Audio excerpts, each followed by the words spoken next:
Good afternoon, all. Thank you for joining us, our campus here, Toronto Metropolitan University. My name is Mohamed Lachemi, and I'm the President and Vice-Chancellor of Toronto Metropolitan University. Before we begin, I would like to acknowledge the land we are gathered on. Toronto is in the dish with one spoon territory. The dish with one spoon is a treaty between the Anishinaabe, Mississaugas, and Haudenosaunee that bound them to share the territory and protect the land.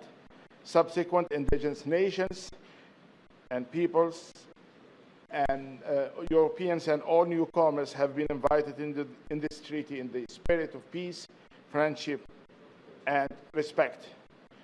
I have the privilege of standing up here today with Minister Quinn, our Minister of Colleges, Universities, Research, Excellence, and Security, and Minister Bethlenfalvy, who is Minister of Finance, and we have also with us Bernard Luttmer, CEO of Cedar Podium.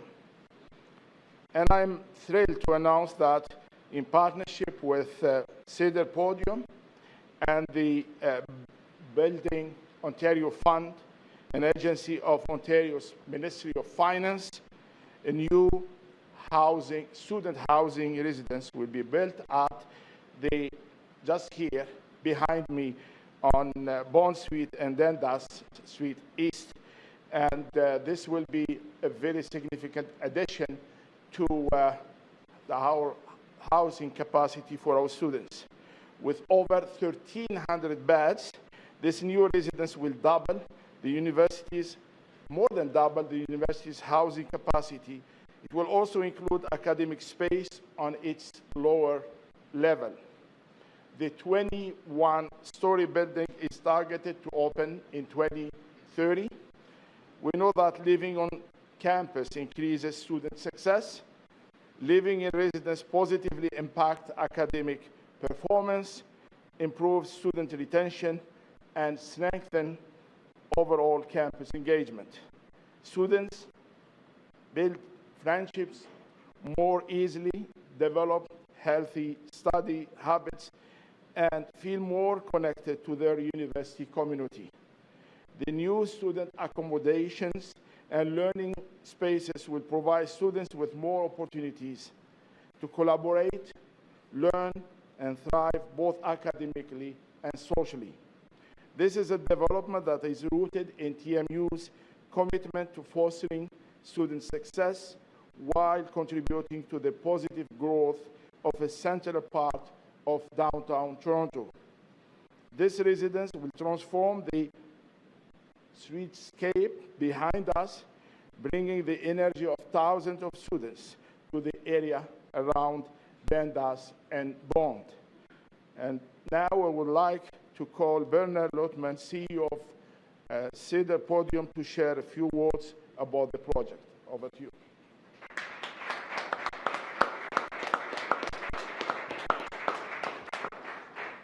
Thank you, Mohamed. I'm absolutely thrilled to be here with all of you to celebrate this remarkable project. The Bond Street residence is a shared vision between TMU and us to create a new home for TMU students. Quality on-campus housing is critical to student well-being and academic excellence, and we're proud to be a partner of this important investment with TMU. As Mohamed mentioned, this residence will more than double TMU's housing capacity and provide students with world-class student accommodations right here in the heart of Toronto. And when I say the heart of Toronto, it is literally the very center of our city, right here directly on Sankofa Square. When students from all over Ontario and all over the world arrive to the new Toronto Metropolitan subway station, the entrance to this new facility will be waiting for them. The team, a lot of them are here today at Cedar Podium, are very fortunate to have decades of experience delivering thousands of students' beds across Canada and the world, and we're thrilled to provide that expertise for TMU students. This landmark project incorporates market-leading standards for sustainability and student well-being. It will be registered as a Canadian Green Building Council Zero Carbon Design Project and Fitwell certified for student well-being. We are grateful for the partnership with TMU and the trust they put on us to deliver this project. And of course, the Ontario Building Fund that made this critical investment in Ontario infrastructure. I'd like to personally thank Mohamed and Michael for their extraordinary leadership, both at TMU and the Ontario Building Fund. But most importantly, we're ready to get shovels in the ground and hopefully opening the brand new facility in a few short years for TMU students. And now I'd like to welcome Michael from Ontario Building Fund to say a few words. Thank you.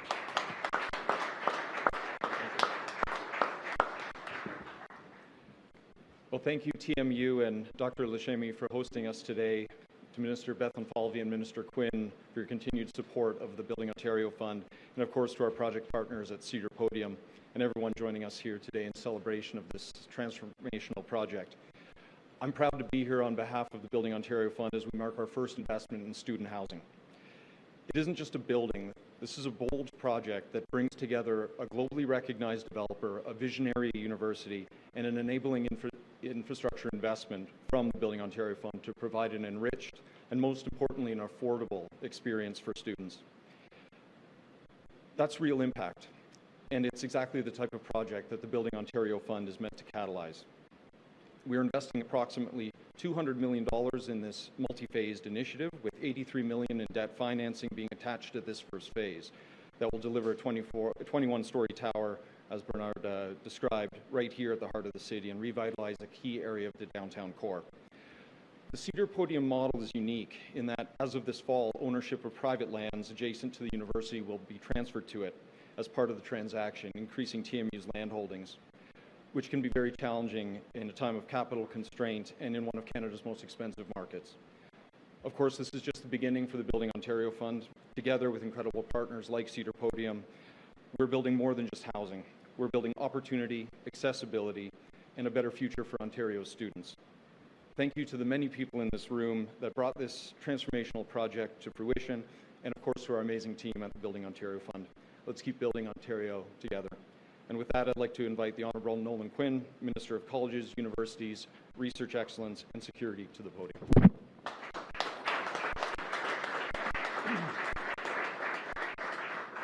Thank you, Michael, for the introduction, and good afternoon, everyone. It's a pleasure to be here at TMU. Thank you to President Lachemi for welcoming us today. At each of our colleges and universities and Indigenous institutes, we are building our province's workforce. A workforce that will protect Ontario by ensuring we have a strong, resilient economy. And TMU is no different. From leading cutting-edge research to advancing innovation in design, architecture, and media studies, to training the next generation of healthcare workers, TMU is on the pulse of what Ontario needs today and tomorrow. I want to thank the leadership and faculty at TMU for your dedication to delivering a world-class education. Through your hands-on, interdisciplinary approach, students are gaining the skills they need to succeed, not just in their careers, but as leaders in their communities. This community-centric approach is clearly reflected in your new medical school, whose inaugural class I was honored to celebrate earlier this September. With built-in primary care teaching clinics that immerse students in real-world settings, TMU is ensuring our future doctors receive the hands-on training they need to thrive in their careers and deliver excellent care to our communities, which is why our government proudly invested nearly $180 million to support TMU's med school that is training 176 future doctors in its first year alone. And once fully operational, the TMU School of Medicine will have 94 undergraduate seats in each year of study and 117 postgraduate entry positions, producing more physicians to practice in Brampton and throughout all of Ontario. A major step toward building the healthcare workforce we need now and for the years to come. But success in higher education relies on more than just what happens inside the classroom. Our government knows that students need a supportive environment outside the class too, so that they can focus on what matters, their education. For more details on this, I would now like to invite Minister Bethlenfalvy to say a few words.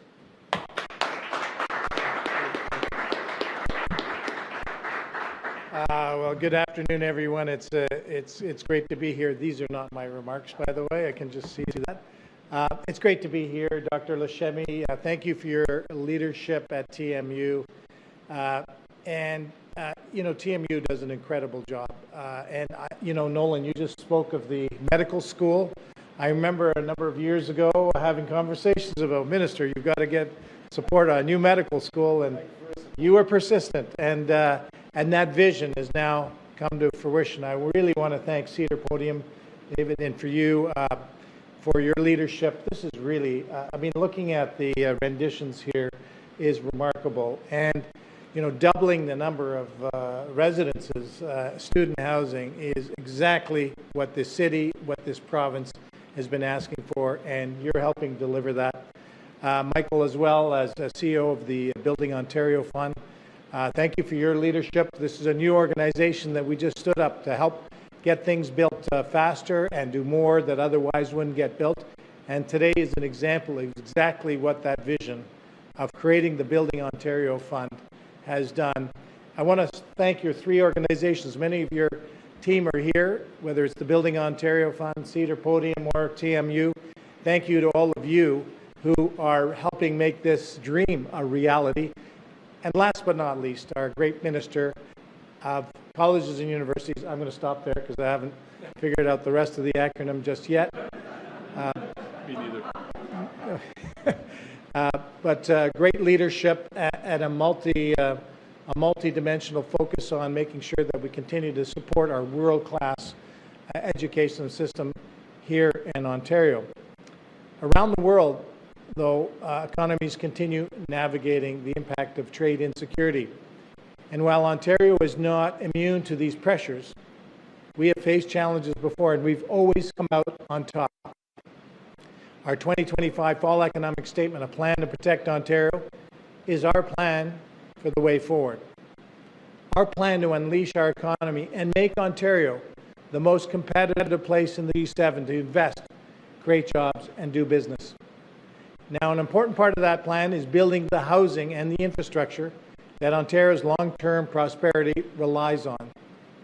And that is why today I'm honored to be here to announce that as the next milestone in our government's plan to build a stronger province, we are making a $200 million investment through the Building Ontario Fund to create a new student housing development right here at Toronto Metropolitan University. That's starting with $83 million. This development, as was mentioned, will see a new 21-story residence. Is that the 21-story right there? 21-story residence built right here at 100 Bond Street, which will help create nearly 1,400 new student beds and more than double, as was mentioned, TMU's student housing capacity. What a milestone. Ontario is proving that you can build affordable housing, create good-paying jobs, and support future generations, all by investing responsibly in projects that strengthen our economy, grow our communities, and create opportunities for years to come. So thank you to the Building Ontario Fund. We're able to get this thing off the ground, and it shows the best of the public, private, and philanthropic sectors work to accelerate investments in high-impact, revenue-generating infrastructure projects in our province that would otherwise not get built, or certainly not get built this fast. That's what the Building Ontario Fund is all about, delivering real results for people and making smart, lasting investments in Ontario's future. You know, our government is ensuring we have the homes, the infrastructure, and the capacity we need to meet the challenges of today and the opportunities of tomorrow. And by working together, we're building a stronger, more resilient, and more self-reliant Ontario, one that can stand tall in the face of global uncertainty and continue to be one of the best places in the world to study, live, and build a future. Put another way, we're continuing to bet on Ontario as the best place on the planet. Thank you very much, and now we'll take questions.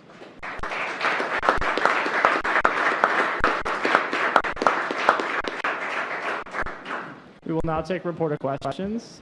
Please identify yourself by name and outlet. And as a reminder, it's one question, one follow-up. Hi, Isaac Callan, Global News. My first question is for Minister Quinn. Minister Quinn, I want to ask about the funding formula. It's something you've been looking at over the summer. You suggested there were areas where the cost post-secondary education has to pay haven't kept up with the formula. Can you give us an idea of which areas you're looking at overhauling and how major that change will be when you unveil it? Absolutely. So as I've mentioned prior, we've been meeting all summer with our stakeholders through the 47 publicly assisted colleges and universities and understanding where the costs have changed on doing the programming. So a specific area would be the weighted grant units, and that's the funding that's given towards a specific program. That is something that we're looking into, as well as small northern and rural institutions. I understand that the costs are higher to do the instruction in some of our smaller communities. So that's something we're looking at. We want to ensure that it's fair and sustainable moving forward, and that there's a transparent understanding of the formula so that schools can have a predictable knowledge of what funding will be coming to them year over year. Do you think it'll be a major change, sir? Sorry? Do you think it'll be a major change? Well, I believe it will be with the weighted grant units. You know, it's been over a decade since we've really looked at our funding formula review, and we're looking at all aspects of it and understanding the costs of change and doing programming. Hi, it's John Woodward from CTV News. This is also for Mr. Quinn. We were introduced to the audit of Keel Solutions yesterday as it being connected to the Skills Development Fund. As I understand it, the audit actually originated with your ministry. So I'm wondering if you can tell us how did it begin, what's it for, and what's the significance of it for your ministry? Absolutely. So in 2023, a routine audit did take place as we regularly audit our external service providers. And it identified irregularities that led to a comprehensive forensic audit. And once we heard from the results of that forensic audit, we automatically sent it to the OPP for investigation. And what was it about it that flagged you for the police? I mean, for example, like I know your ministry has re-upped its contracts with this organization over many years, including the years that this audit was on. So what was it that allowed you to keep contracts with them and break it? Well, we consistently do audits of all of our external service providers, but I think the biggest thing to take away is once we heard the results of the forensic audit, we automatically and swiftly acted and reported it to the OPP.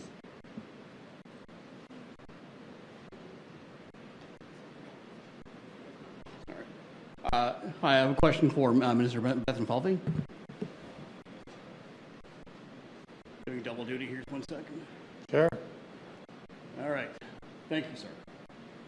The question from one of our reporters is $210 million is now going towards increasing road safety in school and community safety zones without using speed cameras. Is this new money or is it being reallocated? And when will municipalities have access? Well, thank you for that question. Again, I want to thank Bernard and Mohamed and Michael and Minister Quinn for being here today for such a great announcement. You're asking about the speed cameras and the traffic calming measures. The Premier has been very clear. This is about safety. This is about making sure that our communities continue to be safe without a cash grab by municipalities, the 37 or so across the province that actually have cameras out of 444 municipalities. We're going to be there with the funding. Details will follow, but the Premier has made the commitment to make sure that we support those traffic calming measures, the safety measures to ensure that our communities remain safe. But let me say this as well. The number one thing is people have to obey the law. That, regardless of any mechanism, they have to obey the law. Just clarification. Are you able to tell us whether this is new money or reallocation? You're asking if it's new money or a reallocation of existing money. That is something that we'll disclose down the road, not today. We are going to do what is necessary to fund this money. Of course, as we go through the year, where we have not planned certain funding, we have what we call contingency funds for things like this. So we'll let you know once that's rolled out. This will be the last reporter question. Paul Smith from CBC. We're expecting a mining project near Timmins to be selected as a major project by the federal government today. What's your reaction to that? I think it's great. It's great. We can't take 15 years to get a project approved. A lot of times the slowdown is from the federal government duplicating assessments, impact assessments, permitting. It takes too long. Capital is long gone from the province if it takes 15 years. So anything that the federal government can do to help with that process, and by the way, this mine will have nickel, graphite, lithium, a whole bunch of the critical minerals that will be necessary to power our critical mineral strategy and our technology sector across the country and beyond. We're hopeful as well that the Prime Minister will dedicate funds and announcement for our large-scale nuclear facilities, which we've signaled is a priority for Ontario. It's green, clean energy. We have the talent here. We're refurbishing nuclear stations. We're building the first small modular reactors anywhere in the G7. Shovels already in the ground. In fact, through the Building Ontario Fund, that announcement was made a few weeks ago with the Prime Minister and with Premier Doug Ford. I was there to announce $3 billion going into the building of those small modular reactors, a significant milestone where Canada is leading the world, and we'll continue to build on that success. Of course, the Ring of Fire, we've got more announcements that we'll make with regard to the Ring of Fire, but we need faster permitting. We need a partner in Ottawa, so we're hopeful that the federal government will put that on the list today. This now concludes the press conference. Thank you so much. Thank you again, everyone. Thank you for being here.